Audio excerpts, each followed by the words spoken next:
بسم اللہ الرحمن الرحیم۔ علامات اسم، اسم کی علامت 12 ہیں۔ آج کا جو سبق ہے اس میں ہم سیکھیں گے اسم کی علامات۔ کیا پڑھیں گے بھائی؟ اسم کی علامات۔ اس سے پہلے ہم یہ سمجھتے ہیں کہ اسم کسے کہا جاتا ہے بھائی؟ اسم کسے کہا جاتا ہے؟ جس کے معنی سمجھ میں آ جائے اور اس میں جو معنی نہ پایا جائے، ٹھیک ہے۔ لیکن اگر تصریف کیا ہے؟ ہم نے اسم کی تعریف کو پڑھ لی کہ اسم کہا جاتا ہے جس کے معنی سمجھ میں آ جائے اور اس میں تینوں زمانوں میں سے کوئی زمانہ نہ پایا جائے۔ لیکن اگر ہمیں کسی لفظ کا معنی ہی پتہ نہ ہو تو ہم کیسے پہچانیں گے کہ یہ اسم ہے، فعل ہے، حرف ہے؟ مثلا یہ لفظ ہے تصریف، آپ کو اس کا معنی پتہ ہے؟ بولو نا، نہیں پتہ نا۔ جب آپ کو اس کا معنی ہی پتہ نہیں ہے تو آپ کیسے فیصلہ کریں گے کہ یہ لفظ اسم ہے؟ کیا ہے؟ اگر معنی پتہ ہو تبھی تو کر سکتے ہیں نا۔ تو اسی بات کو پہچاننے کے لیے کہ یہ لفظ اسم ہے، فعل ہے یا حرف ہے، تو نحو کی کتابوں کے اندر اسم اور فعل کی کچھ علاماتیں لکھی جاتی ہیں۔ کیا کہی جاتی ہے بھائی؟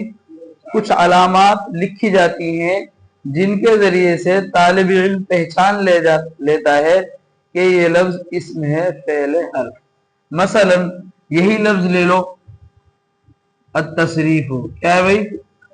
اب آپ بتائیے اسم فعل حرف میں سے کیا ہے؟ کیوں اسم ہے؟ اس لیے کہ اس کے شروع میں الف لام ہے۔ آئی سمجھ میں؟ تو اب آپ نے کیسے پہچانا کہ یہ اسم ہے؟ اس لیے آپ نے دیکھا کہ اسم کی علامات میں سے اس کے شروع میں الف لام ہے۔ آئی سمجھ میں؟ بہرحال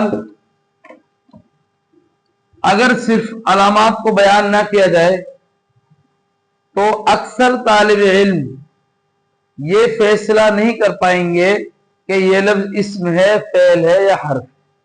کیوں؟ اس لیے کہ ضروری نہیں ہے کہ ہر طالب علم کو کسی لفظ کا معنی پتا ہو، کسی لفظ کا معنی پتا ہو۔ لیکن جب وہ علامات اسم، علامات فعل کو پڑھ لے گا تو وہ اس بات میں فرق کر لے گا کہ یہ لفظ اسم ہے یا فعل ہے، یہ لفظ اسم ہے یا فعل ہے۔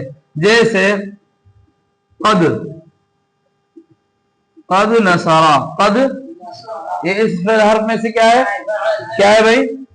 فعل ہے۔ یہ کیا ہے؟ فعل۔ آپ نے کیسے پہچانا کہ فعل ہے؟ اس لیے کہ اس کے شروع میں کیا رہا بھائی؟ قد۔ کیا رہا ہے؟ قد۔ اور قد کس کی علامت ہے؟ فعل کی۔ تو جس طریقے سے آپ نے اس جملے کو، اس لفظ کو علامت فعل میں سے قد کے ہونے کی وجہ سے بتایا ہے فعل ہے، اسی طرح اسم کی بھی کچھ علامات ہیں جن کے ذریعے سے ہم یہ پہچان سکتے ہیں یہ لفظ اسم ہے یا فعل، اسم ہے یا فعل۔ بہرحال اسم کی 12 علامات ہیں۔ کتنی ہے بھائی؟ اسم کی 12 علامات ہیں۔ کتنی ہے بھائی؟ نمبر 1 الف لام کا شروع میں ہونا۔ نمبر 2 حرف جر کا شروع میں ہونا۔ بہرحال اسی طرح وہ اور آئیں گے، ابھی یہ سمجھ لو الف لام کا شروع میں ہونا، پہلی علامت کیا ہے؟ الف لام کا شروع میں ہونا۔ اگر کسی لفظ کے شروع میں الف لام آ جائے، چاہے وہ لفظ کیسا بھی ہو، آپ آنکھیں بند کر کے کہہ دیں کہ یہ لفظ کیا ہے بھائی؟ اسم ہے۔ مثلا الحمد، کیا ہے؟ یہ اسم فعل حرف میں سے کیا ہے؟ کیا ہے بھائی؟ اسم۔ کیوں اسم ہے؟ اس لیے اس کے شروع میں الف لام ہے، اس کے شروع میں الف لام آ رہا ہے۔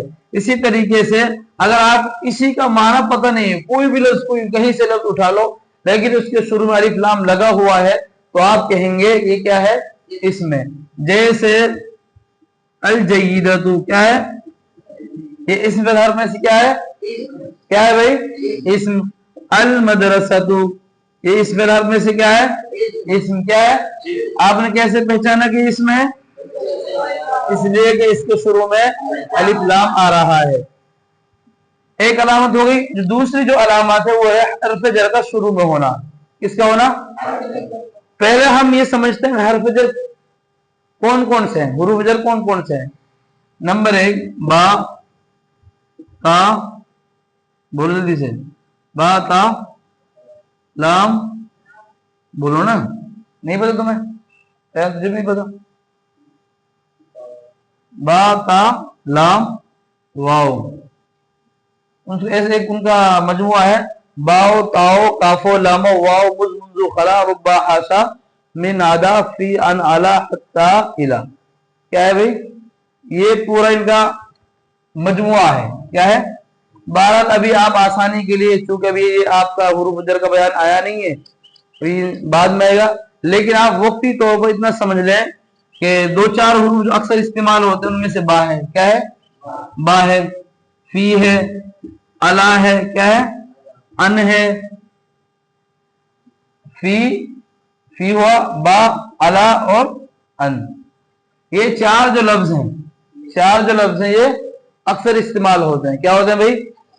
اگر کسی اسم کے شروع میں، اسمت کو یا کسی بھی لفظ کے شروع میں، کسی بھی کلمہ کے شروع میں ان 4 حروف میں سے کوئی حرف آ جائے تو آپ کہیں گے کہ یہ لفظ کیا ہے بھائی اسم، کیا لفظ ہے، کیوں، اس لیے کہ اس کے شروع میں کیا رہا ہے، کیا رہا ہے حرف جر، کیا رہا ہے۔ اسی طریقے سے اکثر استعمال میں الہ بھی آتا ہے، کیا آتا ہے الہ، آتا کہ نہیں آتا۔ اس کے علاوہ اور بھی لفظ ہے، باؤ تاؤ کافو لامو واو مز منذ خلا ربا حاشا من ادا فی ان علا حتی الہ۔ حروف جر کتنے؟ 17 ہیں، کتنے بھائی حروف جر 17 ہیں، کتنے، لیکن ان میں سے جو اکثر استعمال ہوتے ہیں وہ 5 حروف ہوتے ہیں، با، فی، الا، ان، الہ، یہ اکثر استعمال ہوتے ہیں۔ لیکن چونکہ آپ نے بھی سبق پڑھا نہیں حروف جر کا، حروف جر آپ کے سامنے آئے نہیں ہیں، اس لیے ہم صرف علامات اسم کو سمجھنے کے لیے صرف ان کو ذہن نشین کر لیں۔ اگر کسی اسم کے شروع میں ان 5 حروف میں سے کوئی ایک حرف آئے، 5 حروف میں سے کوئی بھی ایک حرف آئے تو وہ لفظ کیا ہوگا اسم۔ جیسے الل مدرستی، کیا ہے بھائی الل مدرستی، تو مدرستی اس پر حرف میں سے کیا ہے، کیوں، اس کے شروع میں کیا ہے حرف جر۔ دوسری علامت کیا پائی جا رہی ہے الف لام، کتنی علامت ہو گئی اس میں 2، کتنی ہو گئی 2۔ اسی طریقے سے آپ دیکھیں اور بی رجولن، کیا ہے بی رجول، اس پر حرف میں سے کیا ہے رجولن، کیا اس پر حرف میں سے کیا ہے، کیا علامت پائی جا رہی ہے حرف جر میں سے با شروع میں پایا جا رہا ہے۔ اسی طریقے سے السقفی، السقفی زیدن، کیا ترجمہ، چھت پر زید ہے، زید چھت پر ہے، تو اس میں السقف اس پر حرف میں سے کیا ہے، کیا ہے بھائی اسم، کیوں، اس لیے کہ اس کے شروع میں الف لام بھی ہے اور حروف جر بھی ہے، کیا ہے حروف جر میں سے کیا ہے بھائی الا۔ بہرحال اسی طریقے سے کوئی بھی چاہے حروف جر میں سے جو 17 حروف ہیں اگر وہ کسی بھی لفظ کے شروع میں داخل ہو جائیں تو آپ کہہ دیں کہ یہ لفظ اسم ہے، اس لیے کہ اس کے شروع میں حروف جر میں سے کوئی ایک حرف آ رہا ہے۔ آگے سن لیں دوسری علامت۔ تیسری علامت کیا بھائی اسم کی، تنوین کا آخر میں ہونا، تنوین کا آخر میں، جیسے رجل تنوین ہے کہ نہیں، مدرسۃ تنوین ہے کہ نہیں،